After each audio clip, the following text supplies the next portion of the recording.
Magandang araw po sa inyo lahat. Welcome po sa panibagong reaction video dito sa Makapili TV. Ngayon ito ang pagkikwentuhan naman natin ngayon itong plan daw kasi ng Kamara na ipatawag itong si dating Pangulong Duterte at si Senator Bato de la Rosa dun sa ginagawa nilang hearing patungkol sa EJK na yan. So medyo matagal na yung EJK na yan pero binubuhay uli nung Kamara dahil nga siyempre, kailangan nilang siraan ngayon ang mga Duterte or kailangan nilang bugbugin ngayon yung mga Duterte dahil nga nagpaplano or may planong tumakbo sa pagiging senador yung tatlong Duterte. So, kailangan nilang gibain ngayon yung mga Duterte para hindi mangyari yung gusto nilang plano. So, ano yung magiging script nila ngayon ay talagang didikdikin nila pagdating sa EJK na hindi ko maintindihan na kung sakali sabihin natin totoo yung mga aligasyon nila na meron talagang nangyaring EJK na inutos daw yun ni Pangulong Duterte, bakit hindi nila kasuhan? 'Di ba? I mean, wala na sa pwesto si Pangulong Duterte, pwede nilang gawin yung pwede nilang gawin, pero bakit kailangang bigyan pa ng mahabang oras pagdating sa komite ng mga kamara yung EJK hearing na yan na alam naman natin na more on more on paninira na lang nangyayari at hindi na siya pang aid of legislation.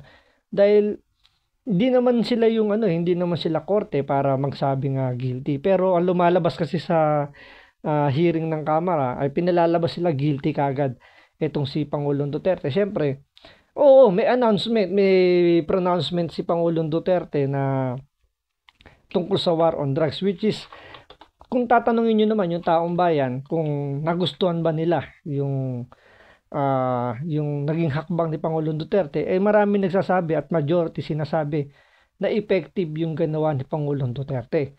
Pero siyempre sa mga kritiko, sa mga human rights na ayaw kay Pangulong Duterte, masama yung kanilang tingin tungkol dun sa war on drugs na ginawa ni Pangulong Duterte. So, panoorin natin tong balitan to, pero bago ang lahat, kung hindi ka pa nakasubscribe sa Makapili TV, baka pwede naman pakipindot yung subscribe button at the same time palike na rin ng video. Wala namang pong bayad dyan, kaya pindot na. So ito, panoorin po natin to balitan to.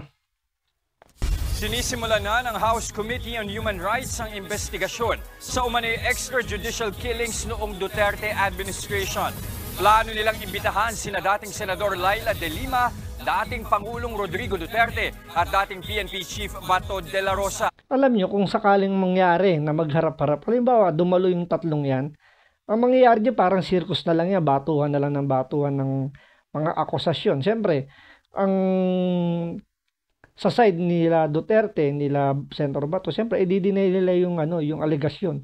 Pero kay De Lima, siyempre sa side niya, ipagdidiinan nila yan na kasalanan or may kinalaman itong nung administrasyon ni Pangulong Duterte na may kinalaman sila sa mga nangyaring patayan diyan. Pero dito makikita niyo sa mga statement naman ng mga kinuha nilang resource person na medyo sablay yung mga ginawa nilang yung kumbaga yung mga allegation nila medyo sablay. So tuloy natin to. Nasa frontline ng balitang yan, si Marian Enriquez.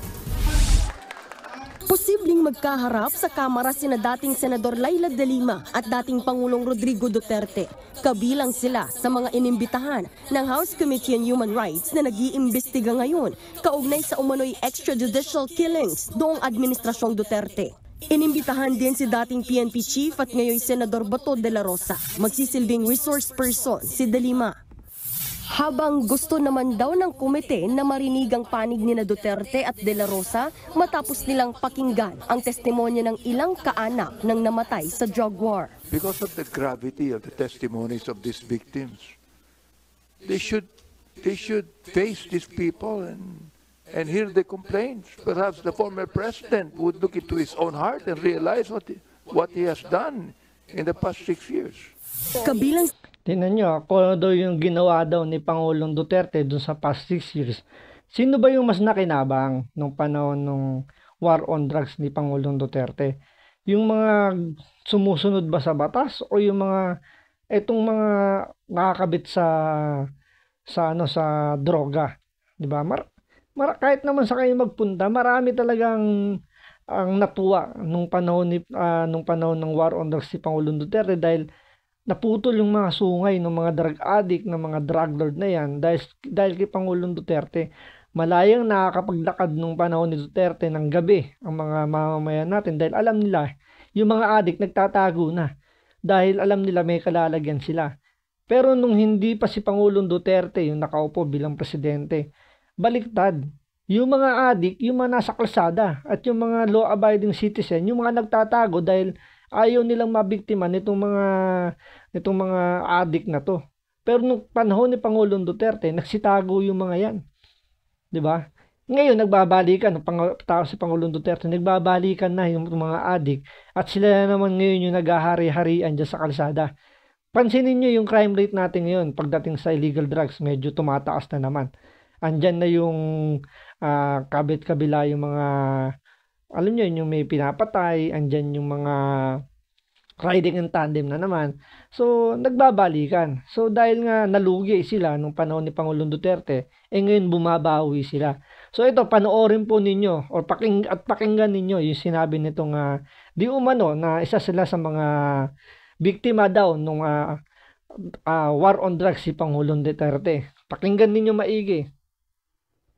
Sa may namatay na kaanak sa drug war si Meli Fernandez na taga Bagong Silang, Caloocan. Sariwa pa sa kanyang alaala ang pagsalakay ng mga armadong lalaki sa kanilang bahay noong 2016. Sariwa pa daw yung sa kanyang alaala ang pagpasok daw ng mga armadong kalalakihan sa kanilang bahay. So, paano mo nasabing mga pulis, yung pumasok dun sa bahay nila, armado nga ng mga nakalalakihan. Hindi naman sinabing pinasok sila ng mga armadong pulis. So, hindi rin naman sinabi dito kung bakit, ano yung reason bakit pinasok ba yung bahay nila. Hindi naman sinabi kung yung kaanak nila kasama ba dun sa nasa drug list or drug watch list ng kapulisan ng barangay. So, hindi malinaw. Pero sa kanila, malinaw, pulis yung pumasok sa kanila, pulis yung tumira doon sa kanyang kaanak. 'Di ba? Kita nyo kagad yung pagpapahid kagad nila ng aligasyon na pulis kagad yung pumasok. At yung mga pulis na pumasok na yun, ang nagutos si Pangulong Duterte. Ano ba sabi ni Pangulong Duterte? Kung kayo involved sa droga, iwan nyo na yan kasi mamamatay kayo. Nanlaban kaya nangyari, alam nga naman yung pulis, antayin nilang barilin muna sila at silang mategi. Siyempre sila, uunahan na nila, nanlaban di ba?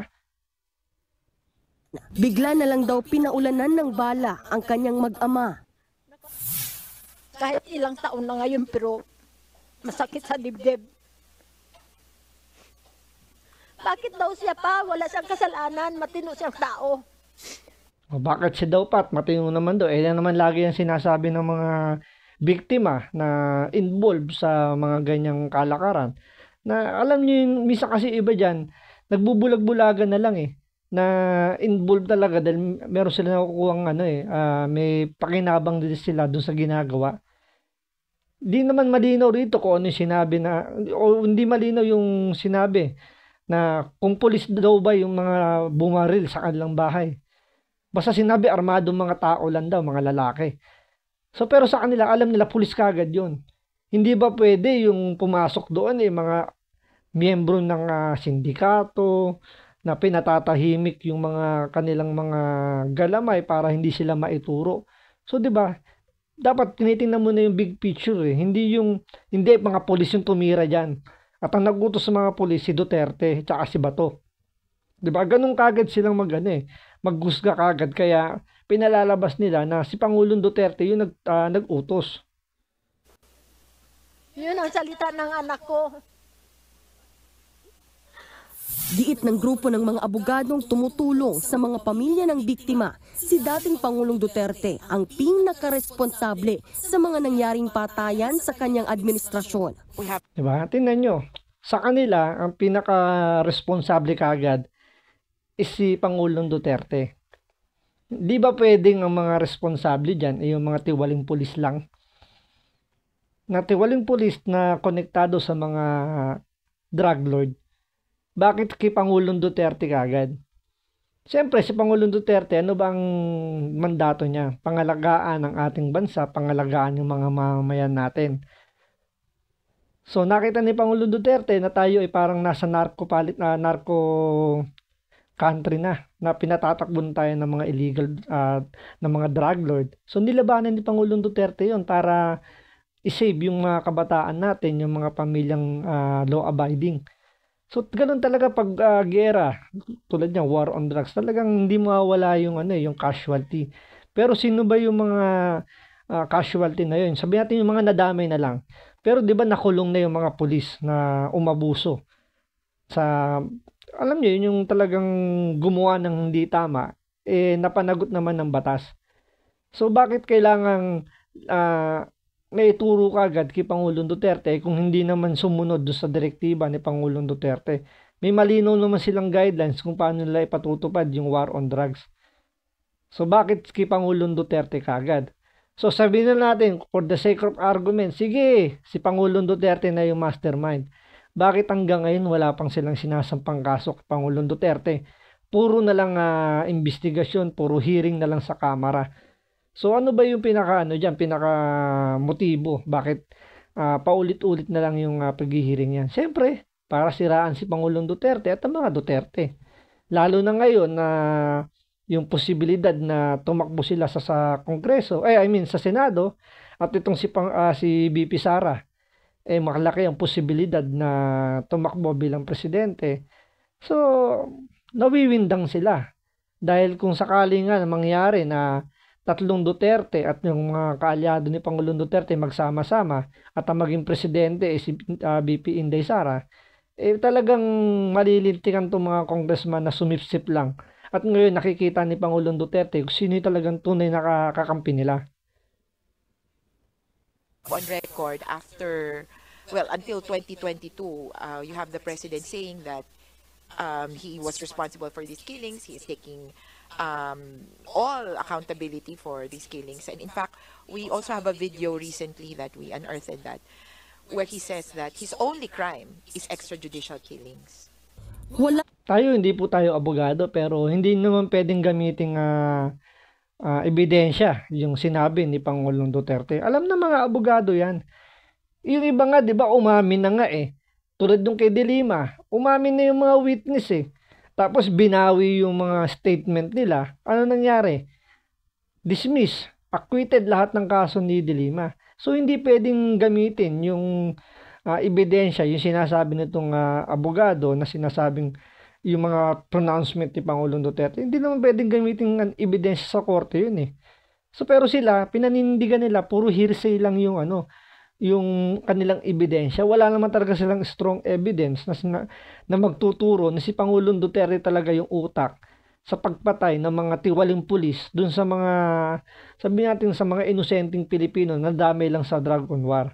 So talagang purely purely political lang yung kanilang agenda rito.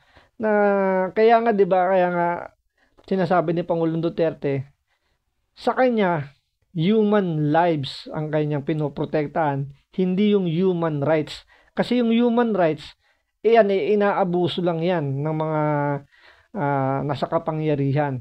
Pero ang mga mas dihado dyan, yung mga mahihirap, kaya nga ang mas pinoprotektahan ni Pangulong Duterte is yung human lives, yung buhay. Diba? Dapat nga, imbitahan din dyan yung mga yung mga nabiktima nitong mga addict ng mga drug lord na to. Na hanggang ngayon ay wala silang nakukuhang hustisya.